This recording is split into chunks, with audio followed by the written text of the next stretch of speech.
ननकाना साहब में मछलियल माण्हुनि तौहीन मज़हब के इल्ज़ाम हेठ जवाबदार के पुलिस थाने में कढ़ी क़त्ल करे छॾियो।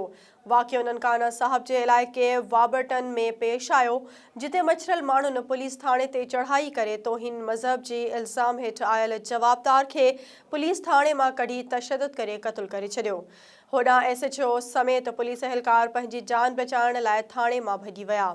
जवाबदार 2 साल जेल में गुज़ारण बाद वापस आयो हुयो। इलाइक़े जे माण्हुनि इल्ज़ाम हयो आहे त जवाबदार पंहिंजे अॻूणी ज़ाल जी तस्वीर पाक वर्कनि ते रखी जादू टोणा कंदो हुयो। वाक़े खां पोइ DSP ननकाना सर्कल नवाज़ ऐं SHO वाबरटन फ़िरोज़ भट्टी खे मुअत्तल कयो वियो आहे। वज़ीर आज़म शहबाज शरीफ़ वाबरटन पुलिस स्टेशन वाक़े जी जांच जो हुकुम ॾींदे चयो आहे त पुलिस तशद्दुद कंदड़ धुरियुनि खे छो न रोकियो। क़ानून जी हुक्मरानी खे यक़ीनी बणायो वञे, कंहिंखे बि क़ानून ते असरअंदाज़ थियण न ॾिनो वेंदो।